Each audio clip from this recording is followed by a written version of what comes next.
Samarambham Shankaracharya Madhyamam Asmadacharya Paryantam Vande Guru Paramparam.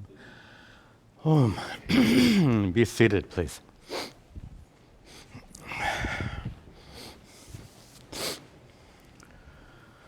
Parameshvara.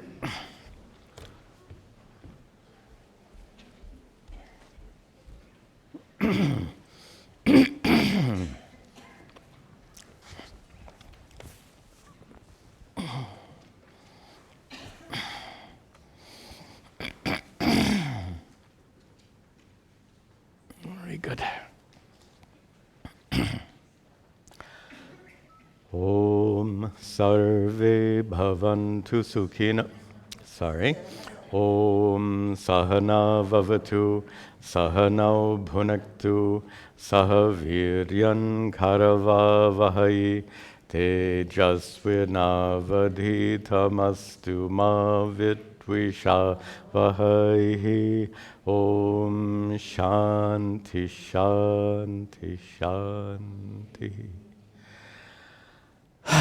Om. Good. Welcome to you all as we continue to study chapter 3 of the Bhagavad Gita. Welcome also to all the students watching online. We've come to the final portion of the chapter. I think we'll be able to finish in today's class. We'll begin with some recitation, starting with verse 30. As always, when I'm chanting, read the translation and then repeat after me. Prakrityaiva cha karmani, prakrityaiva cha karmani, kriyamanani sarvashaha, kriyamanani sarvashaha, yah pashyati tatatmanam, yah pashyati tatatmanam, akartaram sapashyati, akartaram sapashyati, yada bhuta pratak bhavam, yada bhuta pratak bhavam, ekasthamanu pashyati, ekasthamanu pashyati, tataheva cha vistaram, tataheva cha vistaram, brahma sampadyate tada, brahma sampadyate tada, anaditva nirgunatvat, anaditva nirgunatvat, paramatmayam avyayaha, paramatmayam avyayaha, sharirasthopi kaunteya, sharirasthopi kaunteya, na karoti na lipyate, na karoti na lipyate, yatha sarvagatam saukshmat, yatha sarvagatam saukshmyad, akasham nopalipyate, akasham nopalipyate, sarvatravastito dehe, sarvatravastito dehe, tatatmanopalipyate, tatatmanopalipyate, yatha prakashayatyekaha, yatha prakashayatyekaha, kritsnam lokamimam ravihi, kritsnam lokamimam ravihi, kshetram kshetri tata kritsnam, kshetram kshetri tata kritsnam, prakashayati bharata, prakashayati bharata, kshetra kshetrajnayor hevam, kshetra kshetrajnayor hevam, antaram jnana chakshusha, antaram jnana chakshusha, bhuta prakriti moksham cha bhuta prakriti moksham cha ye vidur yanti te param ye vidur yanti te param. And that's the last verse of the chapter. Let's back up, pick up the thread. Verse 30. Okay. You remember that Arjuna asked of his 3 pairs of questions. The last one was, what is Prakriti and what is Purusha? And to use our Vedantic understanding of these terms, Purusha means consciousness. The one all-pervasive consciousness that illumines your mind, my mind, and the mind of every living being. The one all-pervasive consciousness that we loosely refer to as the inner divinity. That's Purusha. Prakriti is everything else, everything other than consciousness. Consciousness is you. Prakriti is everything else. We translate it as nature, but you get the idea, everything other than consciousness, which means anything that's physically real, anything that is a subtle reality, like your mind and senses, all of that, everything in the world, everything in your body and mind, all that belongs to Prakriti. And we've had several discussions about the importance of discerning the difference between Purusha and Prakriti. That's what Vedanta is all about, distinguishing what is the truth of you and how the truth of you is utterly separate and unaffected by whatever happens to your body, mind, and the world outside. We've had this discussion before. It's an important discussion, and that is, you have little control over your body and mind. You have some control, but not complete control. How much control do you have about the world around you? Very little. So we're subject to a constant flow of problems in the world around us, in our bodies and minds. All of those problems can cause suffering unless you discover that your consciousness is independent of all that and utterly unaffected by all of that. This is Vedanta. This is how Vedanta frees you from suffering. And that's our topic here, so let us pick up the thread. Prakrityaiva cha karmani, prakrityaiva cha karmani, kriyamanani sarvashaha, kriyamanani sarvashaha, yah pashyati tatatmanam, yah pashyati tatatmanam, akartaram sapashyati, akartaram sapashyati. Karmani, kriyamanani. Connect those 2 words. Actions. Kriyamanani are being done. Sarvashaha. In all manners, actions are being done. Prakritya eva. By nature alone. And that brings us back, I think it was in our last class we discussed this. Who came to class this morning? You know, what are the factors involved in coming here? Of course, you needed a car. Car belongs to Purusha or Prakriti. All right? Okay. Your body was required. Body belongs to Purusha or Prakriti. Prakriti, right? Nature. Your mind. Your mind belongs to Purusha or Prakriti. Prakriti. The decision-making process in your mind and the willful act of coming here all took place in your mind. It's all Prakriti. What did consciousness do? You would say, Kuch nahi. Nothing at all. consciousness does. That's Krishna's point here. And the importance of that, actually we'll see the importance of that as we go along. It's important to recognize that your consciousness is not an agent of action, because it's the agent of action who suffers the consequences of that action and ends up suffering. We'll see that as we go along. So he says, Sri Krishna says, everything, all actions take place because they are done by prakriti, by nature, not by consciousness. Yaha pashyati, in the third line, the one who sees atmanam, one's own true self, that consciousness. One who sees one's own true self as that uninvolved consciousness. We have a word for that. Uninvolved consciousness, we call that asanga.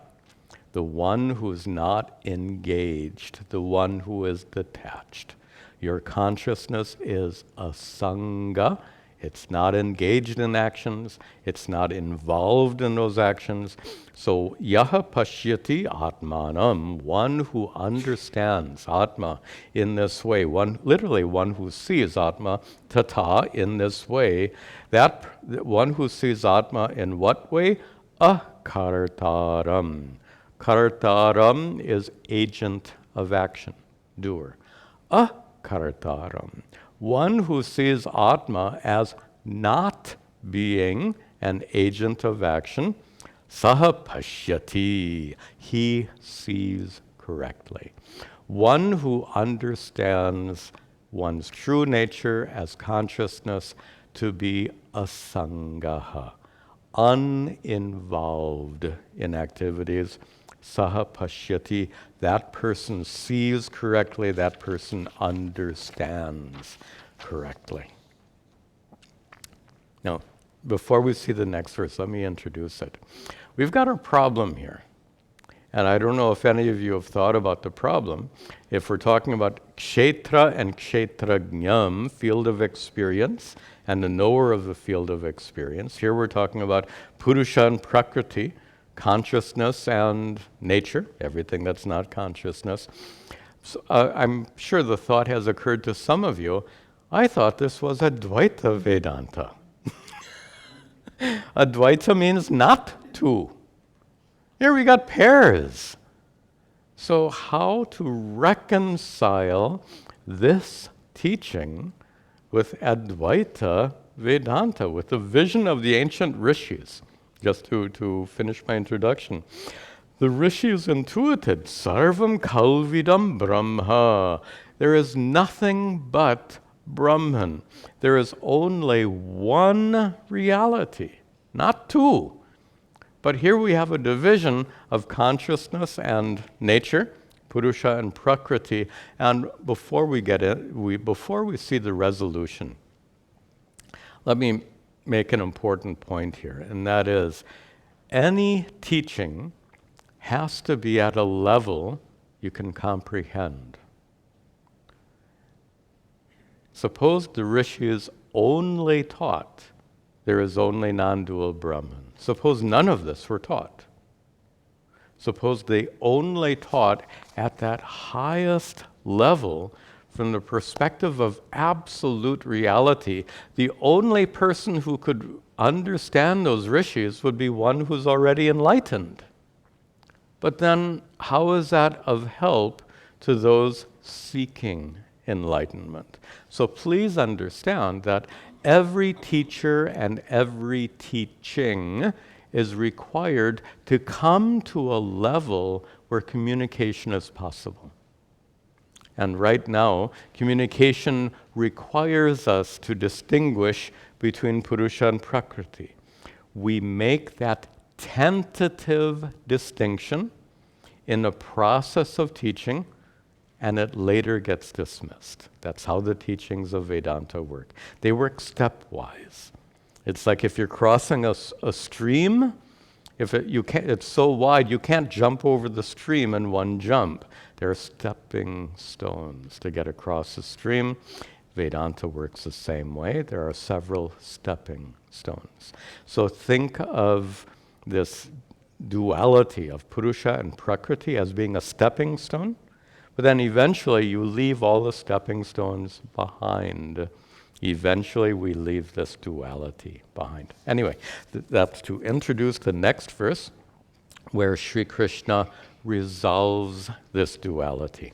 He says, Yada bhuta pratag bhavam, yada bhuta pratag bhavam, ekastham anupashyati, ekastham anupashyati, tataheva cha vistaram, tataheva cha vistaram, Brahma sampadhyate tada, Brahma sampadhyate tada. Yada, when, next line end, anupashyati, when one discovers. That prefix anu, the commentator is very fussy about it. It means after. So the word anupashyati literally means to see after. The commentator says, after learning from your guru, after studying the scriptures, so only after learning from your guru and studying the scriptures, then anupashyati, then and only then you come to understand what? Bhuta pratak bhavam, all individual beings are ekastham. All individual beings are established in one reality, eka. There's our Advaita. Dvaita means duality, Advaita non-duality, eka here means one. Ekastham, established in one reality. Some of you are familiar with the Mahavakyas. One of the least discussed Mahavakyas. Mahavakya is a statement of absolute truth, the ultimate truths revealed by the rishis. We call these Mahavakyas. The one that's perhaps least discussed is Prajnanam Brahma. Comes from the Rig Veda. Brahman, the ultimate reality, is Prajnanam, is a word for consciousness. The ultimate reality is consciousness. The consciousness that's present in your mind, the consciousness that you take for granted, as we've discussed before, that consciousness happens to be the underlying reality because of which everything exists. Brahman. Prajnanam Brahma means exactly that. The consciousness you thought was ordinary is extraordinary. It is indeed the underlying reality because of which everything exists. That underlying reality appears as this world of duality due to this power of Maya, and the metaphor we've used so many times is your dream world has lots of duality in it, right? People, things, cars, houses, trees, etc., etc. But it exists because of one consciousness, your consciousness. Everything in your dream world is a form of consciousness. What a perfect metaphor. Just like everything in your dream world is a form of your consciousness, here, everything in the cosmos is a manifestation of an underlying reality, the underlying reality being Brahman, that Brahman being called in that Mahavakya, Prajnanam Brahma.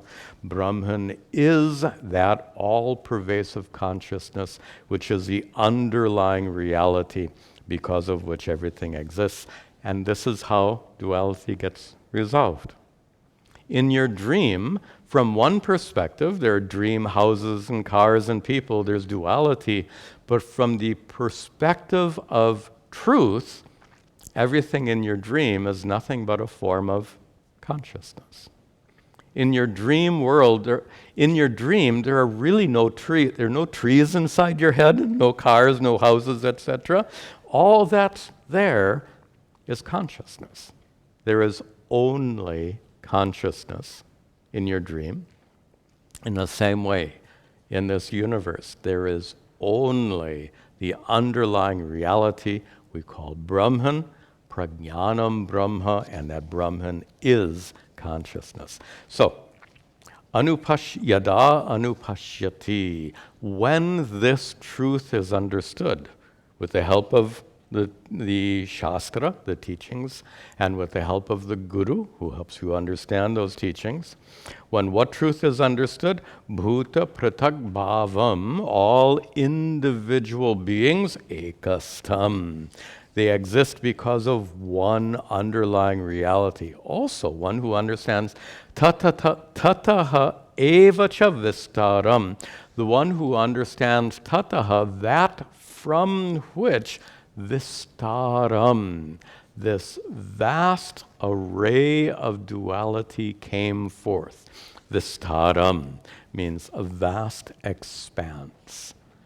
You look up in the sky at night, well, of course, not in New Jersey. If you look up at the, sorry, but it's unfortunate. You look up in the sky here, all you see is gray, maybe a couple of stars. But you've had the experience of being in a rural location, looking up in the sky, and you just see endless, endless stars. Vistaram. How many stars? Ananta, limitless number of stars. That's the Vistaram, limitless duality, infinite duality. And infinite duality arises from one underlying reality. All those, even science says all those stars came from one big bang. That's not our topic, but you get the idea. From unity comes duality. The difference, of course, is that in science, the unity is over. Now we're in the duality. In Vedanta, that unity continues even now. Just as in your dream.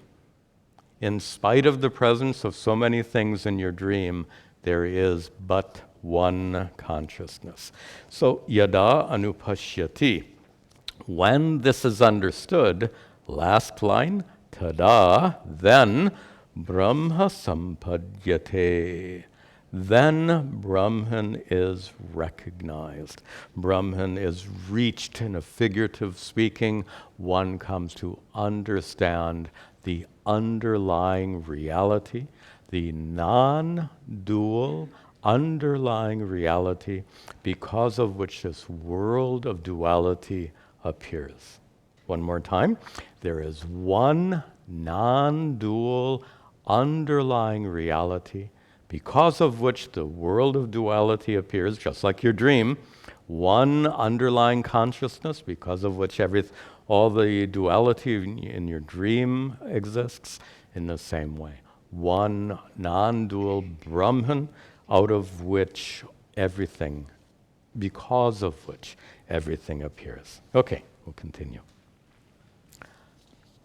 Anaditvan nirgunatvat, anaditvan nirgunatvat, paramatmayam avyayaha, paramatmayam avyayaha, sharirasthopi kaunteya, sharirasthopi kaunteya, nakaroti na lipyate, nakaroti na lipyate. Excuse me. Start in the second line. Middle. The word ayam is hidden there. Ayam, this. This what? Paramatma. This supreme self, to use the common translation. And when they say Paramatma, Atma you understand as your true nature. When you add that descriptive word Paramatma, that which is not your consciousness, that which is the consciousness. We said one consciousness manifest in all living beings, from the perspective of your individual experience, it seems like one individual consciousness. But from another perspective, that one is Paramatma, the universal consciousness. So if we can differentiate between individual consciousness and universal consciousness, the metaphor that's often used to distinguish between individual consciousness and universal consciousness is pot space. Individual consciousness is like the space in this pot. Universal consciousness is like the space outside this pot. Are they two different consciousnesses?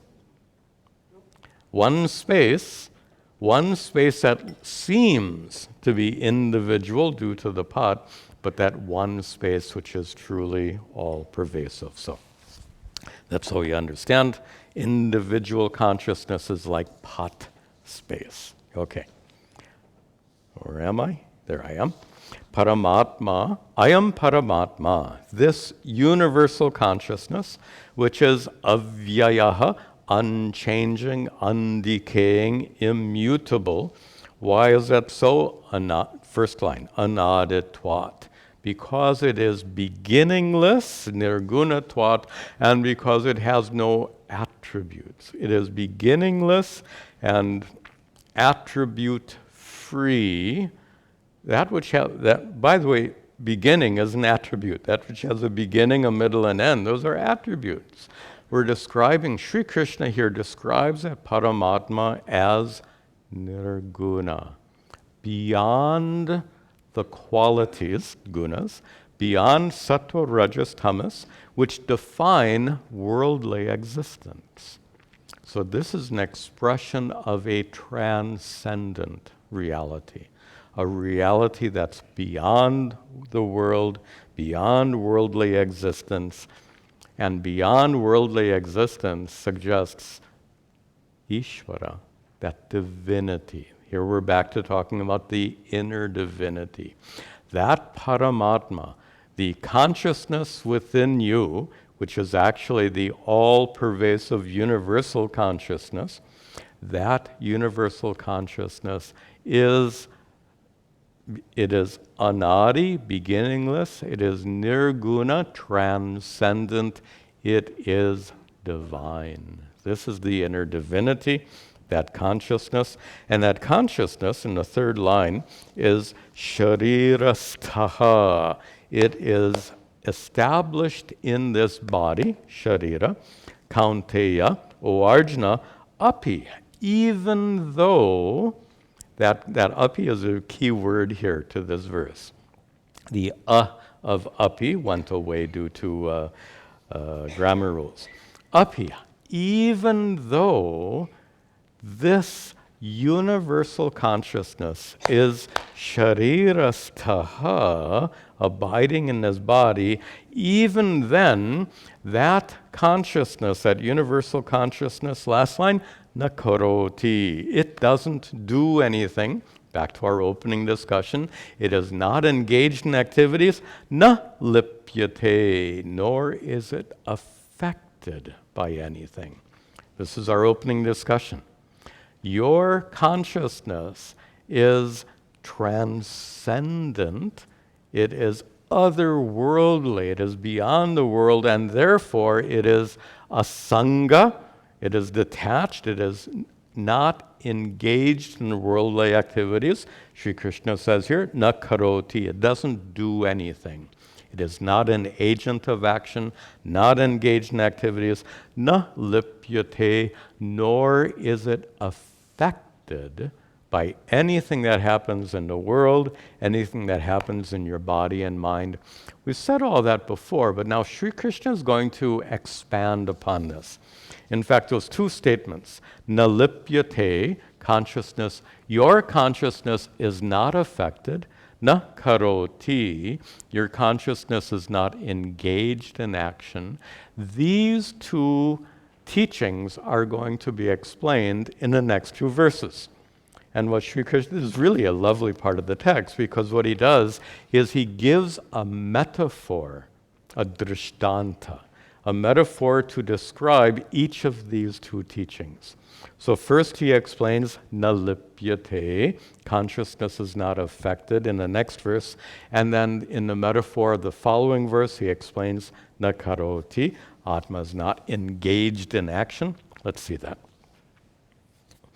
Yatha sarvagatam saukshmyad, yatha sarvagatam saukshmyad, akasham nopalipyate, akasham nopalipyate, sarvatravastito dehe, sarvatravastito dehe, tatatmanopalipyate, tatatmanopalipyate. Yatha, just as, by the way, you see yatha in the first line, tata in the last line. Just as, yatha, tata, in the same manner. This is a very typical way in Sanskrit of introducing a metaphor, a drishtanta. So, yatha, just as. Sarvagatam, connected down one line, akasham. Yatha akasham, just as space, akasha. Just as space, which is sarvagatam, all-pervasive, just as all-pervasive space, na upalipyate, does not get affected by anything. Not get affected by what? Like, how about smoke? Or nowadays, pollution. But in ancient times, by the way, you won't find pollution in any ancient texts. They didn't suffer from that modern problem. But smoke, cooking fires, etc. So when smoke goes up into the air, space seems to be affected. Space looks smoky. You look across and you see smoke. But the question is, does smoke truly affect space? And you get it. No. Why? Saukshmyat. Because space is sukshma, subtle, whereas smoke is sthula, physical. That which is physical can't affect that which is subtle. So there are different, let's call them different levels of reality. So space is a more fundamental reality, more fundamental than smoke. Space is not distorted or affected by smoke. You're more familiar with this metaphor, which I've used so many times. This crystal is not affected by the orangeness of the cloth. The crystal looks orange, but it remains completely unaffected. Here we're seeing another metaphor for the same phenomenon. When smoke is in the air, space looks smoky, but in fact, space remains utterly unaffected by that smoke. And where am I? The last line, tata, in the same way, Atma, your true self, consciousness, which is sarvatra, back up a line, avastitaha, your consciousness which is avastitaha, which is abiding sarvatra, everywhere. So up above he said space is sarvagam, all pervasive.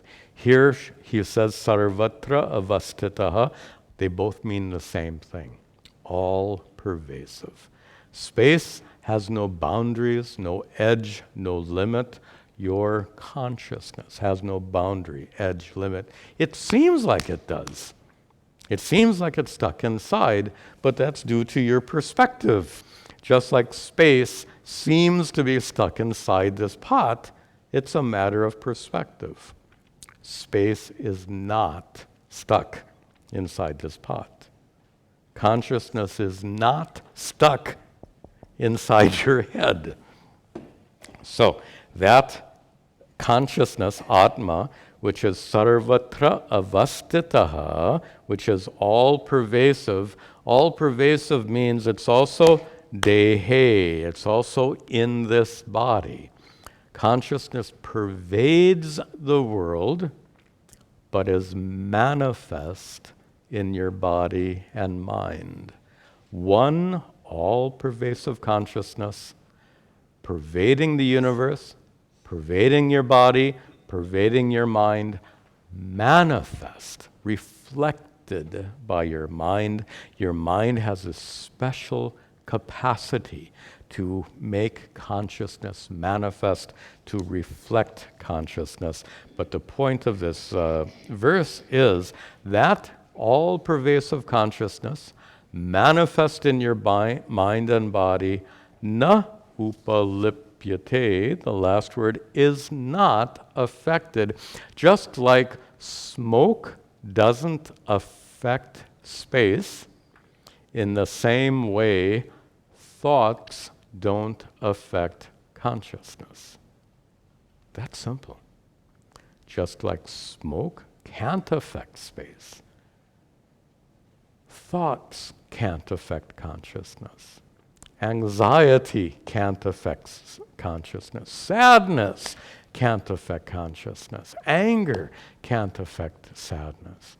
Loss, grief, all of those are mental phenomena, and those mental phenomena exist in consciousness without affecting consciousness. Like smoke exists in space without affecting space, in the same way, your thoughts and emotions exist within consciousness without affecting consciousness. This is the key to Vedanta. This key is what will set you free from suffering. When you really get it, and it's a matter of pure understanding. This is a truth that needs to be understood. You can understand that smoke doesn't affect space. You don't have to be Einstein to understand smoke doesn't affect space. Smoke is in space. Smoke doesn't affect space. In the same way, sadness and thoughts don't affect consciousness. Now that seems harder to understand. I agree with you. It seems easier to understand that smoke doesn't affect space. It seems harder to understand that thoughts and sadness don't affect consciousness. And the reason for that is we're just used to thinking like that. We are habitual in our thinking. This is an orange crystal. This is a little bit of space. We have to learn to change the way we think. What do they say? Recalibrate our minds. How's that? You need to recalibrate your mind. You need to understand that this crystal, in spite of its appearance, remains clear. You can handle that. You need to understand that this little pot space, in spite of its limited appearance, is non-different from universal space. There's no distinction. There's no edge, no boundary. Pot has an edge or boundary. Space has no edge or boundary. Your consciousness, like space, has no edge or boundary. It is not a finite, worldly thing that's subject to being affected. Like space can't be affected by the smoke. Your consciousness, really and truly, you have to reflect on this and try to grasp it. Your consciousness right now is a sangha. It is unattached, it is unaffected. Just as smoke is in space without affecting space, in the same way, sadness, grief, thoughts, anxiety, all this exists in consciousness without affecting consciousness. This takes time to recalibrate our thinking. Doesn't take too much time to recalibrate your thinking on the pot, but here it takes more time to recalibrate our thinking. Why? Because you have labored under a wrong conclusion for a really long time. The wrong conclusion that sadness in your mind truly affects you is a wrong conclusion. You have had that conclusion that the sadness in your mind truly affects you. How long have you had that wrong conclusion? Long time. And that's why it's hard to get rid of that wrong conclusion. It is so deeply entrenched in our thinking. So we can handle the pot space much more easily. To handle this one is going to take more effort, more time. By the way, that's one of the reasons Sri Krishna goes on for 18 chapters. If suppose he just, Arjuna has this emotional meltdown on a battlefield, and suppose Sri Krishna simply tells Arjuna, hey, come on, Arjuna, there's no problem, everything is Brahman, get up and fight. Then the Bhagavad Gita is over. And Arjuna's problem remains. The point I'm making, of course, is that because of how deeply entrenched our wrong conclusions are, we require elaborate teachings. Leading to this irony, what's being taught here is surprisingly simple. After all, one non-dual Brahman has no parts, has no complexity, no qualities, nothing. So the subject matter is the simplest of all possible subject matters. Then why are these teachings so elaborate? And now you can answer that question. Because our ignorance is so complicated. For our complicated ignorance, we require elaborate teachings. If our ignorance was very simple, then we wouldn't require all that, but our ignorance is both complex and deeply rooted. So we take our time. That's why we have 18 chapters of the Bhagavad Gita. That's why we've taught the Bhagavad Gita here several times already. It takes time. How much time? Depends on you as an individual. There's no rule, but certainly it's true. The more you reflect on these teachings, the more they go in, and the more you will find yourself transformed by these teachings. Transformed in particular to the extent that you finally get it, that whatever is happening here really doesn't affect the consciousness by which I know its presence. In fact, that's going to lead to the next metaphor. This verse deals with when Sri Krishna said "nalipyate" in a prior verse, consciousness is not affected. So he gives this metaphor. Consciousness is not affected by anything, just as smoke appears in space. Smoke does not affect space. Here, thoughts and sadness appear in consciousness, but they don't affect consciousness. So that's the first of our two metaphors. The second one, Sri Krishna said, "nakaroti."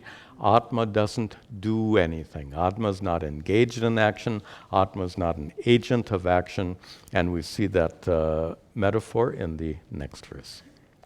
Yatha prakashayat yekaha, yatha prakashayat yekaha, kritsnam lokamimam ravihi, kritsnam lokamimam ravihi, kshetra kshetri tata kritsnam, kshetram kshetri tata kritsnam, prakashayati bharata, prakashayati bharata. Yatha, and you see tata in the middle of the third line. So here's our metaphor. Yatha, just as, tata, in that manner. This is our metaphor. Yatha, just as. Pick up last word of the first two lines. Ekaha ravihi. Ekaha, one. Ravihi, sun, right? Ekaha ravihi, one sun. What does that sun do? Prakashayati.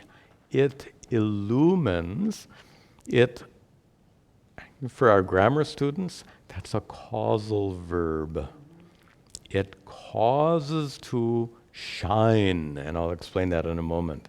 It causes to appear imam, this kritsnam, entire lokam, world. Yatha, just as, ekaha ravihi, one sun, prakashayati, it illumines, imam kritsnam lokam, this entire world. Now, there are actually two perspectives in this metaphor. One we're kind of talking about in a prior verse. When the sun shines on stinking, putrid filth, is the sun affected? Not at all. So that's our prior metaphor. That's our prior topic. Just as the sun is utterly unaffected by what it illumines, in the same way, your consciousness, which reveals all the activities of your mind, like the sun reveals all the activities in the entire world, your consciousness reveals all the activities of your mind, and just like the sun remains utterly unaffected by what it illumines, in the same way your consciousness remains utterly unaffected by what it illumines. But there's a second meaning for this metaphor based on the causal verb. And I won't bore you with the grammar, but I'll explain what I mean.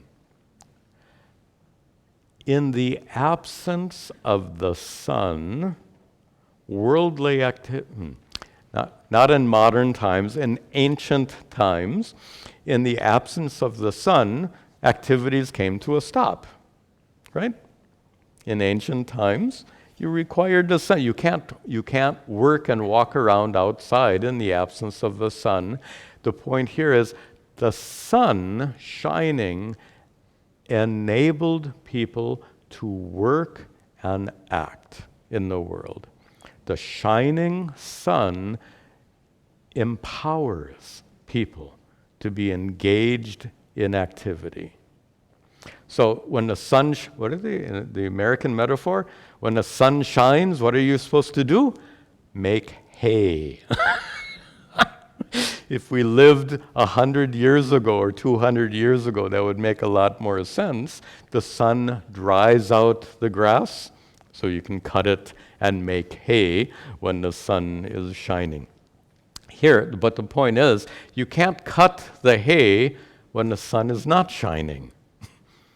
When the sun is shining, you can work, you can engage in activity. That's the second meaning of the metaphor based on the causal verb. So, just as the sun empowers us to be engaged in activity, but does the sun act? When you go out and cut the hay, By the way, you can see that in India, in rural India, even today. I'm just amazed when you see these ladies with their sickles, and they're out there cutting and cutting and cutting and cutting. Phew, hard work. Anyway, they can only do that when the sun shines. The sun empowers them to act. Does the sun cut the grass for them? The sun doesn't do the work. You do the work, but because the sun is shining, you are able to act. That's the second metaphor based on the causal verb. And in the same way, you see in the third line, tata, in the same way, kshetri. Remember these words, kshetra and kshetrajna? Kshetra, field of experience. Kshetrajna, the one who knows the field of experience. Here, kshetri is the one who is in the field of experience. Another word for consciousness. So kshetri is a synonym for kshetrajna. It means consciousness. And you remember that these words were synonyms. So kshetra is like prakriti. Kshetri or kshetrajna is like purusha. So we're talking same thing, just different words, same topic.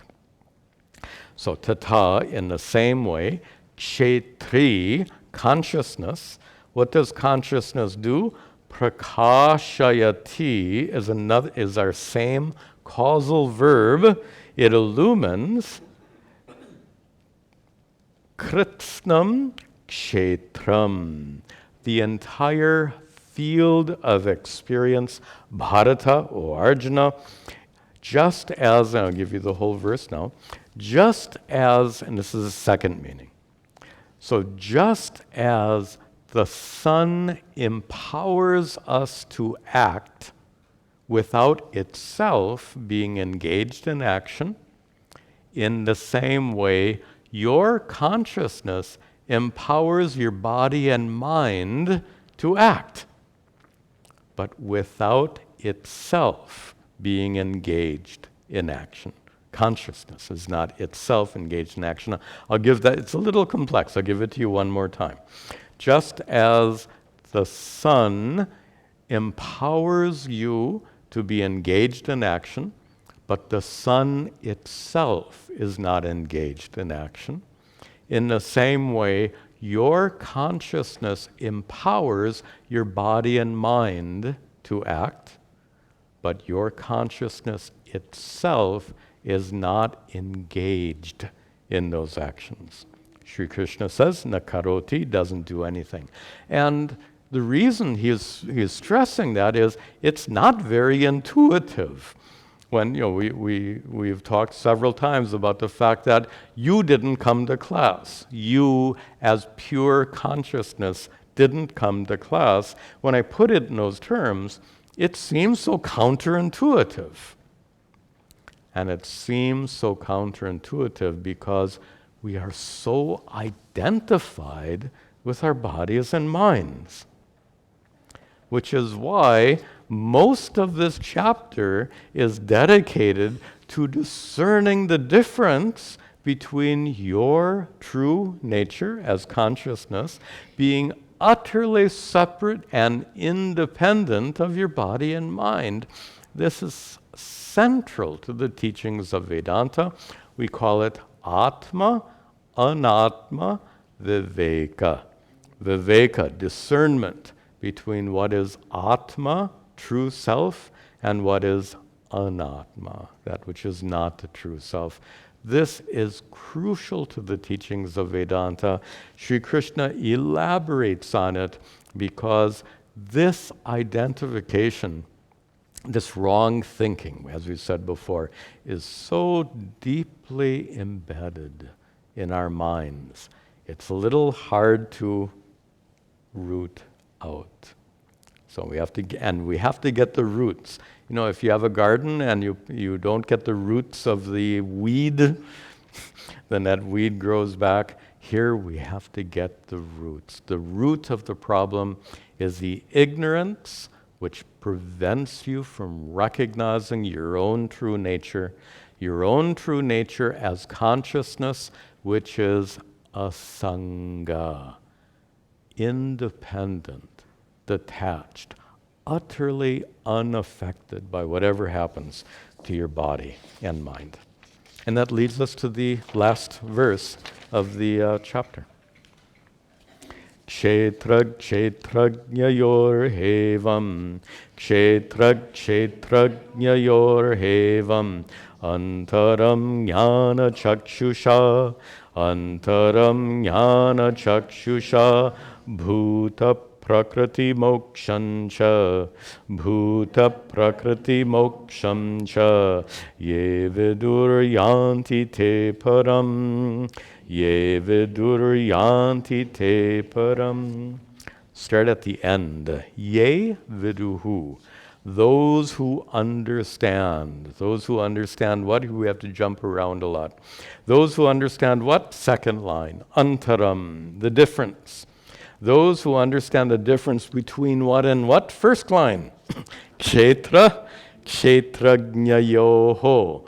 The difference between kshetra, field of experience, and kshetrajna, the knower of the field of experience, or Sri Krishna could just as well have used the words prakriti and purusha.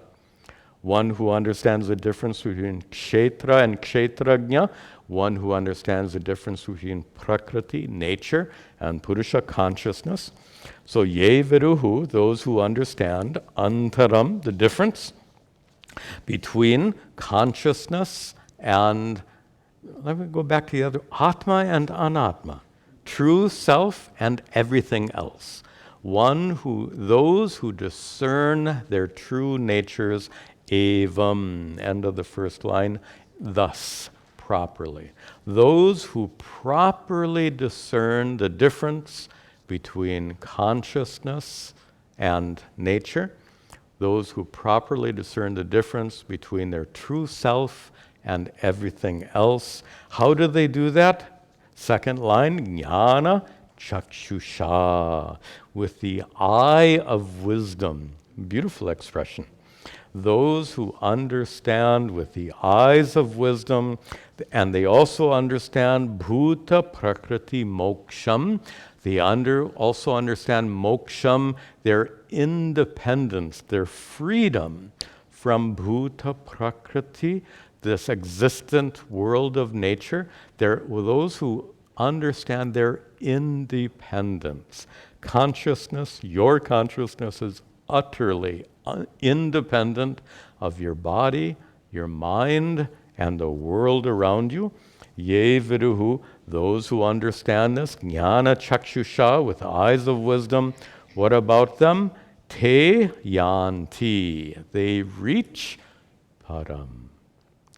They reach the end of the road of the path of spiritual growth, that culminates in enlightenment. So Sri Krishna here shows the importance of this process of discernment. Atma, anatma, viveka.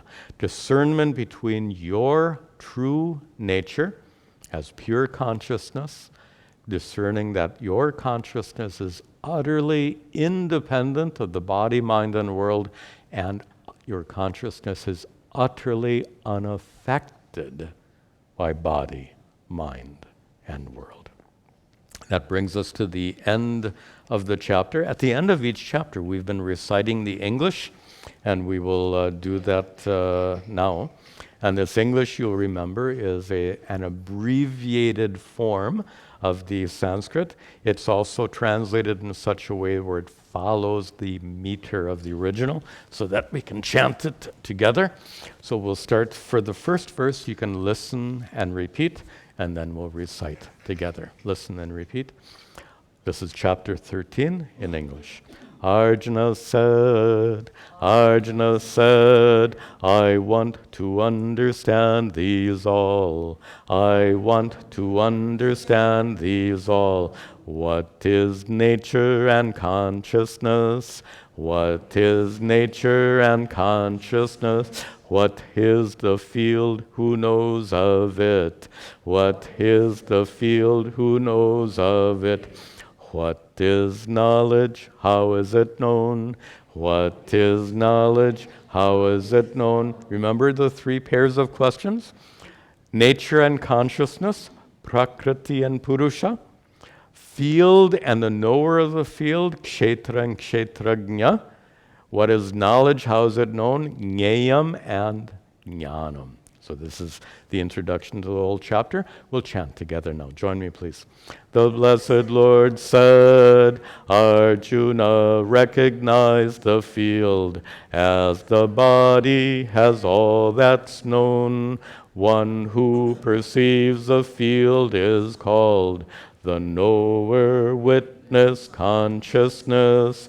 Of each field the knower am I. Within all fields I there abide.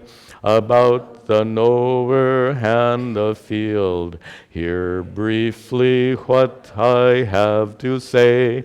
The field includes all elements, space, air, fire, water, and earth. Also your body, mind, and heart, senses, and everything perceived. Freedom from pretension and pride, patience, harmlessness, rectitude, toward all your teachers, reverence, purity, firmness, self-restraint. I'll interrupt you and just remind you, the 5 verses with the 20 virtues, as this is the first of those 5 verses with the 20 virtues. We'll continue. Dispassion toward desired things, freedom from ego, high and mine, attention to the problems of life, birth, death, old age, disease, and pain, absence of all attachment for children, wife, home, and all the rest, persistent equanimity toward enjoyment and suffering, steady devotion unto me, with single-minded vigilance, contentment in secluded sites, freedom from craving company, commitment to Vedantic study, and for discovering the truth. To gain knowledge, these are the means. All else leads but to ignorance. What you should know I shall now state, through which you can overcome death.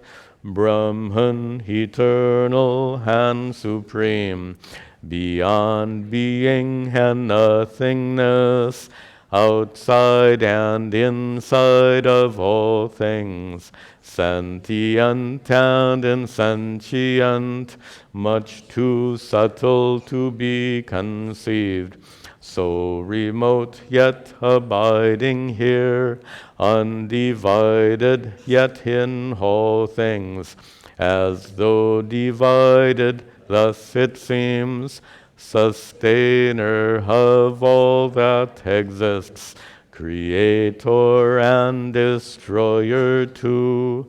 It is the light of every light, shining beyond dark ignorance. It is the knowledge to be known, abiding in the hearts of all. As to knowledge and consciousness, know that both are beginningless. All that changes, all qualities, arise from nature, know this well. Action, power, and agency, from nature these all emanate. But your feelings, pleasure, and pain, all arise due to consciousness. Consciousness in nature abides, sensing whatever happens there.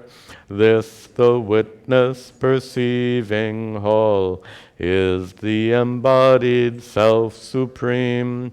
Whatever beings may be born, animate or inanimate, come from the union of the field with the knower, with consciousness, knowing the Lord who dwells within the hearts of all identically, remaining when they cease to be.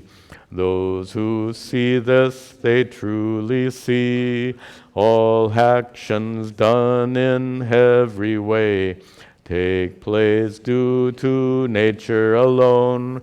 The conscious self remains detached. Those who see this, they truly see, just as space immaterial pervades all yet is undisturbed, so too the self remains untouched, though pervading the body's form. Just as the earth entirely is illumined by but one sun, so too all matter everywhere is revealed by one consciousness. And there you have a summary of chapter 13. Next week we'll begin chapter 14, Guna Traya, the three gunas. Some announcements. I just published a new video on Turiya, the so-called fourth state of consciousness. It's gotten to be quite popular on YouTube. It's kind of going viral. You might enjoy it too. Take a look at it on my YouTube channel. Tomorrow, Sunday, we have our Vedanta class at 11 o'clock. We're starting a new chapter of Upadesha Sahasri. They're very short chapters, so come and join us for the beginning of the next new chapter. And then immediately after is Satsang at 12 o'clock. Come with your questions. I'll sit out for a few minutes after class if you want to come and greet me, and we'll conclude with our prayers at the altar.